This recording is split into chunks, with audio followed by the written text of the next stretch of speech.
no todos eran purépechas o tarascos, y que evangelizar a las gentes en las poblaciones o en los lugares donde se encontraban no fue cosa sencilla. Tener un catecismo fue una de sus grandes preocupaciones. Por otro lado, también uno de los puntos centrales fue, tomamos nuevamente, los pueblos hospital.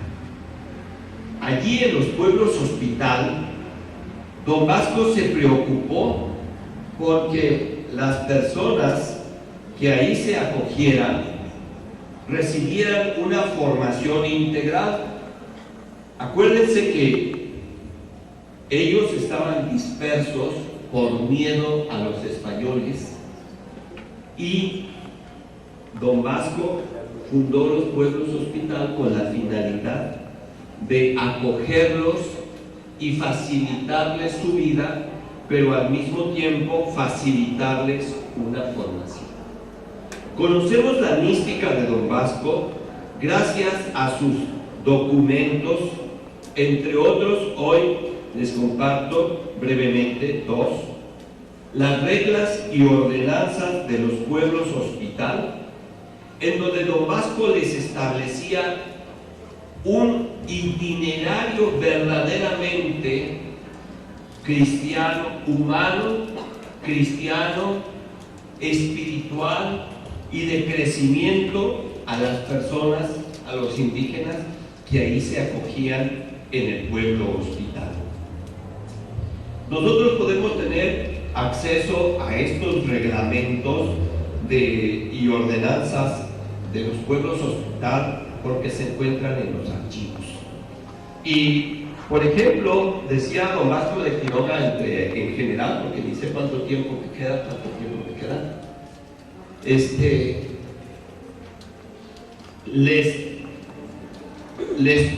¿eh?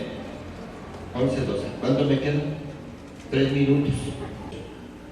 Los jóvenes y los adultos que estuvieran en el pueblo hospital no estuvieran como los niños de hoy, ¿verdad? Como yo aquí, con el dedito, con el celular, pegándole duro al teléfono.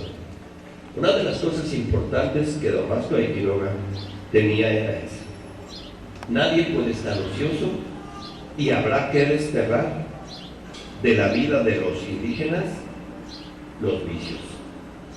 Otro de los elementos importantes en el estilo de vida de los pueblos hospital fue irles enseñando a vestirse con decoro y a vivir también con limpieza. La limpieza que a veces teníamos más o tenían más los indígenas que los mismos españoles, ¿verdad?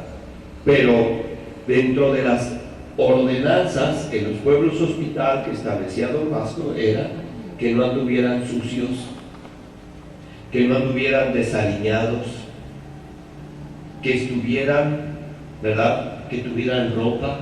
Para ello mandaba comprar telas de tal manera que se pudieran confeccionar ropas acordes a su tiempo y a su modo, para que los indígenas se cubrieran sus cuerpos. Muchos de ellos no estaban acostumbrados a traer toda la ropa como se acostumbraba, pero son de las cosas que fue estableciendo.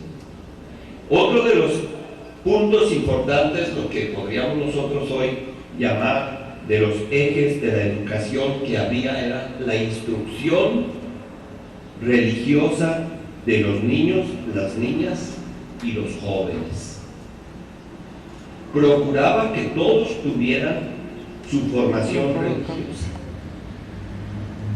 de tal manera que desde la espiritualidad o la vida espiritual, estas nuevas comunidades que él se inspiraba en las primeras comunidades cristianas, fueran cristianos, como él decía, de a de veras, cristianos instruidos, cristianos que conocieran su fe, porque hay que tener en cuenta que ellos tenían otra religión, otras expresiones y prácticas religiosas y que el cristianismo que se les estaba predicando, para muchos de ellos sonaba como algo ajeno, como algo extraño, y que tenían que irlo conociendo y aprendiendo paulatinamente. Aparejado a la formación cristiana, en sus ordenanzas estableció, fíjense, como punto central, la participación en la Santa Misa. En los pueblos hospital se celebraba la Santa Misa. Y don Vasco de Quiroga establecía que quienes estuvieran en el pueblo hospital debían participar de la celebración de la Santa Misa, como en ese entonces se hacía, ¿verdad?